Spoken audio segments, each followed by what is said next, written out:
Hello guys, आज जो हम करने जा रहे हैं वो है आपकी बुक फ्लेमिंगो का चैप्टर नंबर 5 जिसका नाम है इंडिगो। ये जो इंडिगो है गाइस, ये लुइस फिशर, कौन? लुइस फिशर जो कौन है? एक अमेरिकन जर्नलिस्ट थे। उनकी एक किताब थी the life of Mahatma Gandhi. क्या नाम था गाइस किताब का? The life of Mahatma Gandhi. उस पूरी किताब का एक छोटा सा पार्ट है। पार्ट का मतलब क्या है? एक्सर्प्ट। एक्सर्प्ट का मतलब होता है अंश। तो लुइस फिशर ने एक पूरी किताब लिखी हुई है, उसका एक छोटा सा पार्ट है इंडिगो। ये उसी का एक वर्जन है गाइस। ठीक है गाइस, अब यहां पे क्या हुआ, कहानी कैसे शुरू होती है? तो लुइस फिशर, ये बात है 1942 की। कब की बात है? 1942 की। सेवाग्राम जो कि आश्रम है महात्मा गांधी जी का महाराष्ट्र में, वहां पर लुइस फिशर जो है इंटरव्यू ले रहे थे महात्मा गांधी जी का। क्या कर रहे थे? इंटरव्यू ले रहे थे। तो लुइस फिशर महात्मा गांधी से पूछते हैं कि गांधी जी, आपके दिमाग में अंग्रेजों को देश से पूरी तरह से बाहर निकालने का ख्याल कब आया? तो गांधी जी कहते हैं, फिर वो अपनी स्टोरी सुनाते हैं कि कब एक्चुअली उनके दिमाग में ये ख्याल आया कि अंग्रेजों को देश से पूरी तरह से बाहर निकाला जा सकता है। तो ये बात कब की है? 1917 की बात है, सन 1917 की, जब गांधी जी के दिमाग में ख्याल आया। फिर गांधी जी पूरी स्टोरी सुनाते हैं। ये बात उन दिनों की है, गांधी जी जो थे वो एनुअल मीटिंग ऑफ आईएनसी यानी कि इंडियन नेशनल कांग्रेस की जो एनुअल सालाना मीटिंग होती थी, कन्वेंशन होता था, उस कन्वेंशन को अटेंड करने के लिए कहां गए हुए थे? लखनऊ में। ठीक है ना। अब लखनऊ में वहीं पर एक गरीब किसान जिसका नाम था राजकुमार शुक्ला। कौन है? Share cropper. यहां पे गाइस ध्यान दीजिएगा, शेयर क्रॉपर, पीजेंट्स और फार्मर, ऑलमोस्ट तीनों चीजें जो है एक ही चीज को इंडिकेट कर रही हैं। तो बहुत ज्यादा डिफरेंस नहीं है, अभी थोड़ा बहुत डिफरेंस है जो हम आगे देखेंगे। तो एक गरीब किसान था राजकुमार शुक्ला, ठीक है जी, वो कहां का रहने वाला था? चंपारण। तो गरीब किसान राजकुमार शुक्ला गांधी जी से आकर के मिलता है और वो कहता है कि मैं चाहता हूं कि आप चंपारण में जो किसान है उनका शोषण हो रहा है, उनका शोषण हो रहा है। शोषण कौन कर रहे हैं? अंग्रेज जमींदार। राइट गाइस, कौन कर रहे हैं? अंग्रेज जमींदार यानी कि ब्रिटिश लैंडलॉर्ड से इंग्लिशमैन, क्योंकि उस समय पे ज्यादातर जो जमीनें थी वो किनके अधीन थी? अंग्रेजों के अधीन थी। तो वो अंग्रेज जमींदार जो है वो गरीब किसान जो चंपारण के हैं उनका शोषण कर रहे हैं, और मैं चाहता हूं कि आप मेरे साथ चंपारण चले और उन गरीब किसानों के मुद्दे को उठाएं, उनको न्याय दिलाएं। अब गांधी जी जो थे ऑलरेडी बिजी थे, उनकी ऑलरेडी बहुत सारी अपॉइंटमेंट्स थी। ठीक है, थ्रू आउट इंडिया बहुत बड़े नेता थे, तो उनकी ऑलरेडी बहुत सारी अपॉइंटमेंट्स थी। गांधी जी कहते हैं अभी तो मैं चल नहीं सकता आपके साथ। तो गांधी जी जो है उसके बाद कानपुर जाते हैं। कानपुर, राइट, पहले की स्पेलिंग है ये, पहले इसी तरह से लिखा जाता था। तो कानपुर या और भी देश के जो अलग अलग हिस्से हैं वहां तक जाते हैं। और जो राजकुमार शुक्ला है वो भी गांधी जी के साथ साथ चलता है, कानपुर भी चला जाता है और भी जहां जहां जाना होता था गांधी जी को वहां भी चला जाता है। यहां तक कि जो उनका आश्रम था अहमदाबाद में, वहां भी गांधी जी के साथ साथ वो चला जाता है। तो गांधी जी उसको कहते हैं कि भाई इस पर्टिकुलर डेट पे, कुछ महीनों बाद का समय देते हैं कि इस समय पे मैं तुम्हें कलकत्ता में मिलूंगा। कहां मिलूंगा? कलकत्ता में मिलूंगा, तुम मेरे को वहां पे मिलना और फिर हम वहां से चलेंगे। तो गांधी जी जब कुछ महीनों के बाद कलकत्ता पहुंचते हैं तो गांधी जी क्या देखते हैं कि राजकुमार शुक्ला वहां पर पहले से ही मौजूद था और गांधी जी का इंतजार कर रहा था। तो गांधी जी कहते हैं भाई चलो ठीक है। गांधी जी जो है इसको देख कर इंप्रेस होते हैं, बहुत इंप्रेस हो जाते हैं उसके डिटर्मिनेशन, उसके दृढ़ निश्चय को देख करके। तो एक क्वेश्चन कई बार ये भी आता है, Rajkumar Shukla was a resolute यानी कि दृढ़ निश्चय वाला व्यक्ति था, कैसे? तो वो गांधी जी का पीछा तब तक नहीं छोड़ता जब तक गांधी जी उसके साथ चलने को राजी नहीं हो जाते। तो यहां से गांधी जी और राजकुमार शुक्ला ट्रेन पकड़ते हैं, कहां के लिए? पटना के लिए। कहां के लिए ट्रेन पकड़ते हैं गाइस? पटना के लिए। कहां से? कलकत्ता से गांधी जी ट्रेन पकड़ते हैं शुक्ला के साथ में, कहां के लिए? पटना के लिए। अब पटना में, जो कि राजधानी है बिहार की, तो पटना में जो राजकुमार शुक्ला है गांधी जी को एक वकील के घर लेकर के जाता है। उन वकील का नाम था राजेंद्र प्रसाद, और राजेंद्र प्रसाद का नाम आई होप आप लोग जानते हैं। ये जो थे आजाद भारत के पहले प्रेसिडेंट थे, राष्ट्रपति थे, साथ ही साथ ये इंडियन नेशनल कांग्रेस के भी प्रेसिडेंट रह चुके। तो जब वो राजेंद्र प्रसाद के घर पहुंचते हैं तो राजेंद्र प्रसाद एक्चुअली वहां पे मौजूद नहीं थे, वो आउट ऑफ टाउन थे किसी काम से। तो उनके जो नौकर हैं वो शुक्ला को जानते थे कि वो एक गरीब किसान है और उनके मालिक यानी कि राजेंद्र प्रसाद के पास कई बार काम से, गरीबों के, किसानों के काम से, उनकी हेल्प करने के मकसद से उनसे मिलता रहता था। तो उनके जो नौकर थे वो जानते थे कि जो शुक्ला है वो एक गरीब किसान है, और उन्हीं के साथ गांधी जी जो कि एक साधारण वेशभूषा में थे, उन्हें लगा कि वो भी एक आम किसान है, एक गरीब किसान है, तो उनको जमीन पर बैठने के लिए कह दिया जाता है। और यहां तक कि गांधी जी जो कुएं से जब पानी लेना चाहते थे तो उनके नौकर जो है उनको कुएं से पानी लेने से भी मना कर देते हैं, क्योंकि वो उनको समझ रहे थे कि वो अनटचेबल है। अनटचेबल का मतलब क्या है? निचली जाति से संबंध रखते हैं, और अगर वो खुद पानी कुएं से निकालेंगे तो पानी क्या हो जाएगा? पूरा पॉल्यूटेड हो जाएगा। इस वजह से उनको कुएं से पानी निकालने की भी अनुमति नहीं दी जाती है, वो खुद ही देते हैं उनको। ठीक है, तो ये किस्सा कहां पर होता है गाइस? पटना में राजेंद्र प्रसाद के यहां पर। अब उसके बाद ये लोग, क्या होता है कि जो शुक्ला है वो गांधी जी को पूरा केस, पूरा मुद्दा जो था उसके बारे में सही से जानकारी नहीं दे पाया।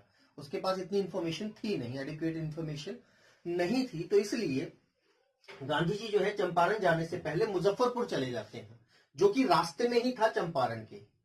ठीक है, और वहां पर वो जब जाते हैं तो उससे पहले टेलीग्राम कर देते हैं किसको? प्रोफेसर जेबी कृपलानी को, कि उनको टेलीग्राम कर देते हैं कि मैं भाई मुजफ्फरपुर आ रहा हूं। तो जब वो मुजफ्फरपुर पहुंचते हैं तो जेबी कृपलानी अपने बहुत सारे स्टूडेंट्स के साथ वहां पर स्टेशन पे गांधी जी के वेलकम के लिए पहुंचते हैं। उसके बाद गांधी जी मुजफ्फरपुर में 2 दिनों तक रहते हैं। कितने दिनों तक? 2 दिनों तक रहते हैं। और कहां पर रहते हैं? वो रहते हैं प्रोफेसर मलकानी के घर पे। किसके घर पे? प्रोफेसर मलकानी के घर पे। राइट गाइस, वो यहाँ पर जो वकील हैं उनसे मिलते हैं ताकि पूरे सिचुएशन को समझ सकें कि एक्चुअल में केस क्या है। तो वहां के जो वकील हैं वो गांधी जी से मिलते हैं और उनको पूरे केस के बारे में बताते हैं।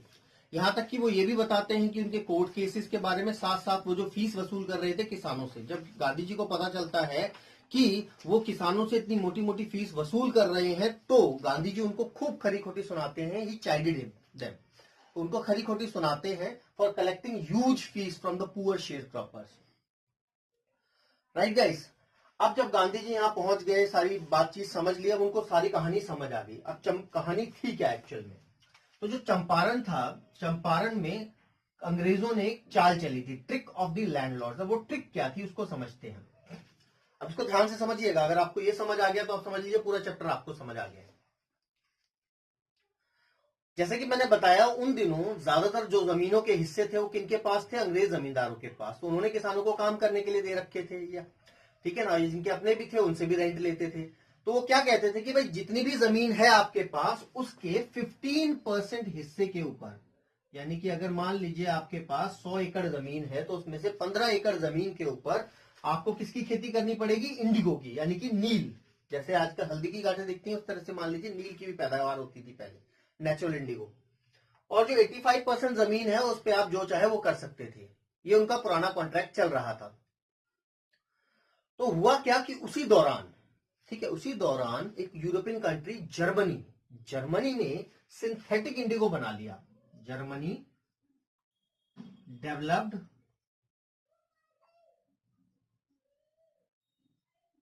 Synthetic Indigo. अब जर्मनी ने क्या किया गाइस? सिंथेटिक यानी केमिकल से बनने वाला इंडिगो बना लिया, जिसकी वजह से नेशनल इंटरनेशनल मार्केट के अंदर जो नेचुरल इंडिगो था उसकी डिमांड एकदम से बहुत कम हो गई, या ना के बराबर हो गई। तो अब अंग्रेज जो थे वो खुद ही नहीं चाहते थे कि नेचुरल इंडिगो यानी कि इंडिगो की खेती की जाए। राइट, और दूसरी चीज ये थी कि किसान जो थे वो भी जानते थे कि इंडिगो की खेती करने से वो जो हिस्सा है जमीन का वो क्या हो जाता है? बंजर हो जाता है, खराब हो जाता है। और उस समय पे लोगों का जो मेन जो काम था या मेन रोजगार का जो साधन था वो थी खेती। तो किसान नहीं चाहते थे कि उनकी जमीन का हिस्सा पूरी तरह से खराब हो, क्योंकि अगर वो खराब हो जाएगा तो उनका, उनके आने वाले बच्चों का पालन पोषण कैसे होगा? राइट गाइस, तो अब हुआ क्या कि क्योंकि जर्मनी ने सिंथेटिक इंडिगो बना लिया और नेचुरल इंडिगो की डिमांड एकदम खत्म हो गई, तो अंग्रेज खुद नहीं चाहते थे कि अब नेचुरल इंडिगो पैदा की जाए, क्योंकि ये जो हिस्सा था ये सारा का सारा वो एज अ रेंट ले लेते थे उनसे। तो अंग्रेजों ने एक नई चाल चली।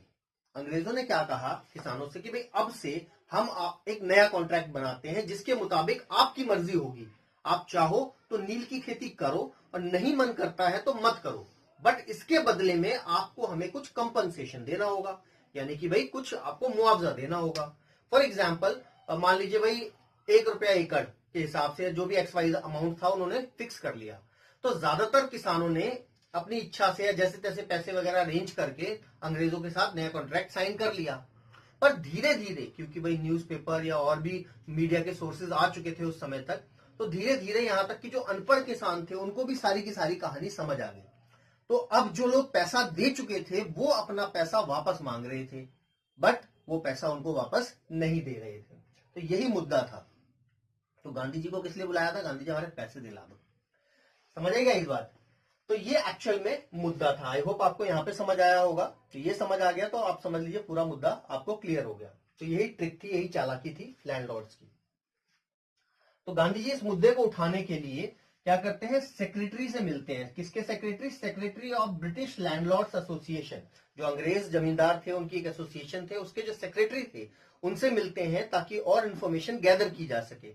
बट जो सेक्रेटरी होता है वो गांधी जी को कोई इंफॉर्मेशन नहीं देता, उनसे कहता है कि आप तो आउटसाइडर हो, आपको हम कोई इंफॉर्मेशन नहीं देंगे। तो गांधी जी कहते हैं नहीं, मैं आउटसाइडर नहीं हूं, मैं इसी देश का वासी हूं। उसके बाद गांधी जी इस मुद्दे को उठाने के लिए आगे जाते हैं और किससे मिलते हैं? Commissioner of Tirhut division. जो तिरहुत डिवीजन था चंपारण उसी के अंदर आता था, ठीक है ना, जैसे डिविजन होते हैं ना उसी तरह से चंपारण तिरहुत डिवीजन के अंदर आता था। और उसके कमिश्नर से मिलते हैं और बताते हैं कि किस तरह से अंग्रेज जमींदार जो है वो इन गरीब किसानों के साथ अन्याय कर रहे हैं।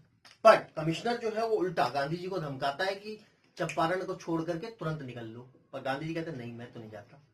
ठीक है जी, गांधी जी जब मना कर देते हैं तो उनको एक ऑफिशियल नोटिस दिया जाता है कि आप चंपारण को तुरंत छोड़ दीजिए। गांधी जी उसको भी मानने से इनकार कर देते हैं और इस वजह से गांधी जी को कहा जाता है कि अगले दिन आप कहां पे आइए? कोर्ट में आइए। ठीक है ना। तो कमिश्नर की बात ना मान करके बल्कि और आगे चले जाते हैं। और कहां पे चले जाते हैं? मोतिहारी। मोतिहारी जो है वो कैपिटल है चंपारण का। वहां पे, और जैसे मैंने आपको बताया, ऑफिशियल नोटिस मिलता है कि चंपारण को आप छोड़ के चले जाइए, पर गांधी जी जगह को छोड़ने से मना कर देते हैं। फिर उनको एक कोर्ट का नोटिस दिया जाता है कि भैया आप कोर्ट में आ जाइए अगले दिन। तो गांधी जी जो है अगले दिन कोर्ट में पेश होते हैं। तो जब कोर्ट में पेश होने की बारी थी तो उसी रात को गांधी जी को पूरी रात नींद नहीं आती। तो गांधी जी क्या करते हैं? एक तो टेलीग्राफ करते हैं राजेंद्र प्रसाद जी को, राइट। राजेंद्र प्रसाद जी को टेलीग्राफ करते हैं और उनसे कहते हैं कि आप अपने प्रभावशील इन्फ्लुएंशियल फ्रेंड्स के साथ तुरंत चंपारण आ जाइए। साथ ही साथ वो इंस्ट्रक्शन अपने आश्रम को भी भेजते हैं कि भाई आपको क्या क्या करना है। और तीसरा, वो पूरी की पूरी रिपोर्ट, जो पूरा मुद्दा था, ये जो इश्यू था, इस पूरे इश्यू की रिपोर्ट जो है बना करके वाइस रॉय को भेज देते हैं। अब वाइस रॉय कौन होता है आप लोगों के मन में होगा। देखिए क्या होता है कि भारत जो था उस समय कॉलोनी था। कॉलोनी का मतलब एक उपनिवेश था किसका? इंग्लैंड का। तो जो इंग्लैंड का राजा या रानी थे उनकी जगह पे उनका एक मतलब पर्सन या कह सकते हैं एक रिप्रेजेंटेटिव यहाँ पे राज करता था। तो जो उनकी तरफ से एक रिप्रेजेंटेटिव यहाँ पर राज करता था उसको वाइस रॉय कहते थे। बात समझ आई गई? तो एक तरह से समझ लीजिए हेड ऑफ द स्टेट। तो वाइस रॉय को गांधी जी पूरी की पूरी रिपोर्ट जो है वो भेज देते हैं। और उसके बाद गांधी जी कहाँ होते हैं? कोर्ट में पेश होते हैं। जब गांधी जी कोर्ट में पेश होते हैं तो गांधी जी कहते हैं that he involve in a conflict of duties, right.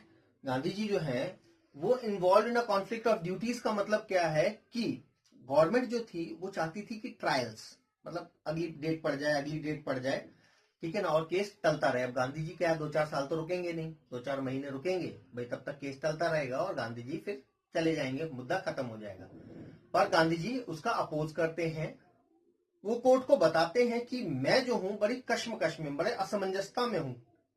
एक तरफ मेरी एक तरफ तो कौन है? गरीब किसान है, गरीब किसानों का मुद्दा है, ठीक है ना, और दूसरी तरफ कानून है। तो मैं कानून को तोड़ करके कानून तोड़ने वाला यानी कि लॉ ब्रेकर नहीं बनना चाहता, पर मैं गरीब किसानों के मुद्दे को भी नहीं छोड़ सकता। तो आखिरकार गांधी जी जो है वो अपनी अंतरात्मा की आवाज सुनते हैं और डिसाइड करते हैं कि वो गरीब किसानों का साथ देंगे। राइट। क्या होता है गाइस? गरीब किसानों का साथ देने को तैयार हो जाते हैं। उसके बाद चंपारण की लड़ाई जीत ली गई। कैसे?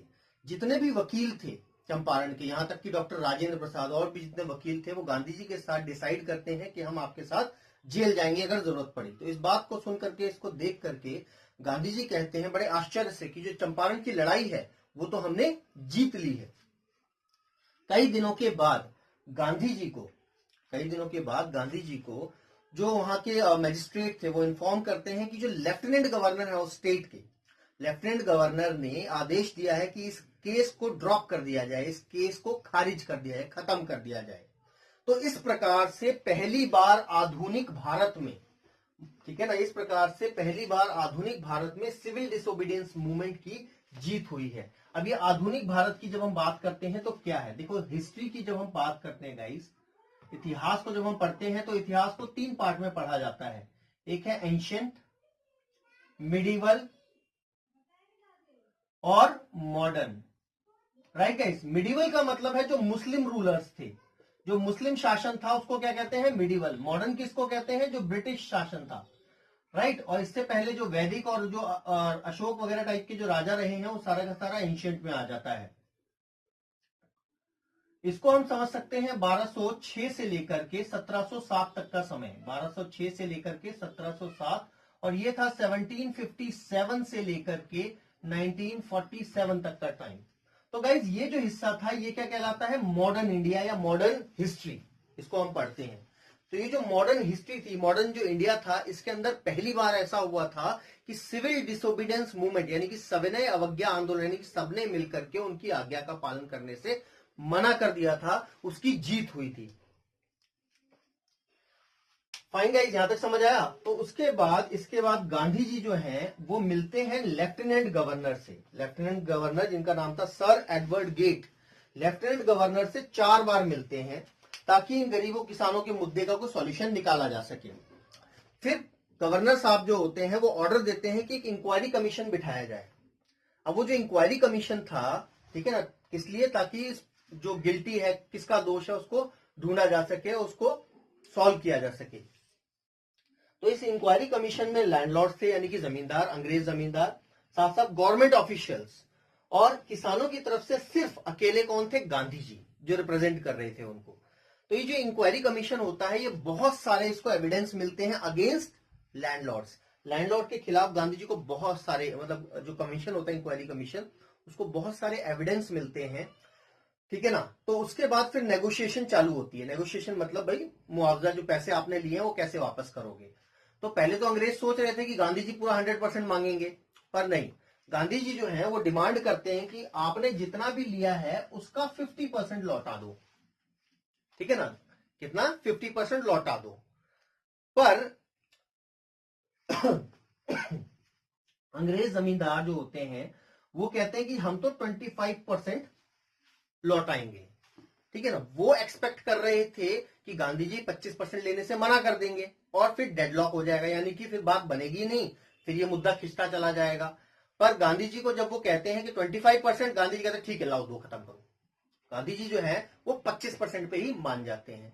अब आपके मन में भी एक सवाल आ रहा होगा, यार गांधी जी बड़े बेवकूफ थे, मान लीजिए 100 रुपए लिए, 100 के बदले 25 ही दिलाए, फिर बुलाने का फायदा क्या हुआ आपको, इससे बढ़िया तो हम खुद ही निपट लेते, है ना। ऐसा नहीं, गांधी जी जो थे उनके 2 रीजन थे जिसकी वजह से वो सिर्फ 25% पे मान गए। पहला, वो नहीं चाहते थे कि एक डेडलॉक क्रिएट हो। दूसरा, वो लोगों के आगे एक एग्जाम्पल रखना चाहते थे कि 25% ही सही, अंग्रेजों को कम से कम हमारे पैसे जो है वो लौटाने के लिए मजबूर होना पड़ा था। पैसे के साथ साथ उनकी इज्जत, प्रेस्टीज, प्रतिष्ठा, ठीक है ना, कि ये जो है किसी के आगे झुकते नहीं है, वो भी गई थी साथ साथ। तो ये लोगों के आगे एक एग्जाम्पल रखना चाहते थे कि गांधी जी 25% ही सही, इनको लौटाना पड़ा। इस वजह से गांधी जी जो है सिर्फ 25% पे मान गए थे। और साथ ही साथ लोगों के आगे एग्जाम्पल ये भी था कि अभी हम इनसे 25% लेने में समर्थ रहे हैं, कल को इसी तरह से इनको झुकना पड़ेगा और हमारे देश से भी बाहर जाना पड़ेगा। बात समझ आएगा इस। तो इसीलिए गांधी जी ने कहा कि अंग्रेजों को देश से पूरी तरह से बाहर निकालने का ख्याल कब आया था, 1917 में, ठीक है ना। ये सारे कब हो रहा है, 1917 में ही तो हो रहा है। 1916 में तो मिले थे, उसके कुछ महीनों के बाद कलकत्ता में मीटिंग हुई, यानी कि सन 1917 चल रहा था उस समय पे, ठीक है जी। तो इस तरीके से 25% वापस लेकर के मुद्दा खत्म हो जाता है and the issue was closed, और सारी चीजें खत्म हो जाती है। यहां तक क्लियर हुआ। पर अब यह मुद्दे सॉल्व करने के बाद भी गांधी जी उस जगह को छोड़ करके जाते नहीं है। गांधी जी जो है वहां पर सोशल वर्क करते हैं, सामाजिक काम करते हैं। तो गांधी जी और उनके जो अनुयायी हैं चंपारण की जो दशा थी उसको सुधारने के लिए काफी काम करते हैं, सामाजिक काम करते हैं। उनके बहुत सारे फॉलोअर्स वहां आते हैं लोगों की मदद करने के लिए। यहां तक कि उनकी वाइफ कस्तूरबा और उनका सबसे छोटा बेटा देवदास, आपको पता होगा गांधी जी के 4 बेटे थे, देवदास, हरिदास, रामदास और मणिलाल। ठीक है गाइस, 4 बेटे थे गांधी जी के। तो सबसे छोटा बेटा देवदास जो था वो भी गांधी जी की मदद के लिए आता है। उनकी वाइफ कस्तूरबा जो थी, कस्तूरबा गांधी, वो फीमेल्स को वहां पे बेसिकली पर्सनल हाइजीन के बारे में बताती हैं। साथ साथ वहां पे उन्होंने 6 स्कूल खोले, प्राइमरी स्कूल्स, ताकि वहां पे बच्चों को पढ़ाई जो है कराई जा सके। साथ ही साथ वहां पे उनके कुछ वॉलंटियर्स डॉक्टर जो आते हैं और एक primary health care service start करते हैं, ताकि लोगों के जो भी प्रॉब्लम्स हैं उनको भी रिजॉल्व किया जा सके और उनकी जीवन को अच्छा बनाया जा सके। अब इसमें एक इंपॉर्टेंट क्वेश्चन है जो ज्यादातर लॉन्ग और शॉर्ट दोनों में ही पूछा जाता है, टर्निंग पॉइंट या फिर lesson on self reliance. Gandhi ji आत्मनिर्भरता का भी पाठ पढ़ाते हैं, कैसे? तो गांधी जी के कुछ अनुयायी थे, ठीक है ना, गांधी जी के कुछ अनुयायी जो थे वो ये चाहते थे कि एक अंग्रेज C.F. एंड्रयूज, चार्ल्स फ्रियर एंड्रयूज, वो जो है वो गांधी जी का फॉलोअर भी था और पीस मेकर भी था। तो गांधी जी के कुछ लॉयर दोस्त जो थे वो चाहते थे, वहां पे उनके साथी चाहते थे कि वो जो अंग्रेज है वो भी उनके साथ वहीं पर रहे और ठीक है ना, उनकी आजादी की इस लड़ाई में उनका साथ दे। पर गांधी जी जो थे वो नहीं चाहते थे कि वो किसी अंग्रेज का साथ लें अपने देश को आजाद कराने में। तो इस तरीके से गांधी जी ने आत्मनिर्भरता का पाठ पढ़ाया और लोगों को सिखाया कि हमें अपने देश को अपने पैरों पे खड़े होकर के आजाद कराना है। इसी के साथ गाइस ये चैप्टर जो है यहीं पर खत्म होता है। आई होप आपको ये पूरी स्टोरी फ्लो फॉर्म में समझ आई होगी, राइट। इसी के जो नोट्स हैं हमने डिस्क्रिप्शन साथ साथ आपके एप्लीकेशन पे अपलोड किए हुए हैं। जितनी चीजें मैंने बताई हैं इन्हीं को बहुत सिंपल लैंग्वेज में हमने अपने नोट्स में आपके सामने रखा है, विद वेरी इंपॉर्टेंट क्वेश्चंस जो श्योर शॉर्ट आपके एग्जाम्स में पूछे जाते हैं। फाइन गाइस, तो इसी नोट के साथ I am ending the session. See you in the next video. Till then, Jai Hind, bye bye.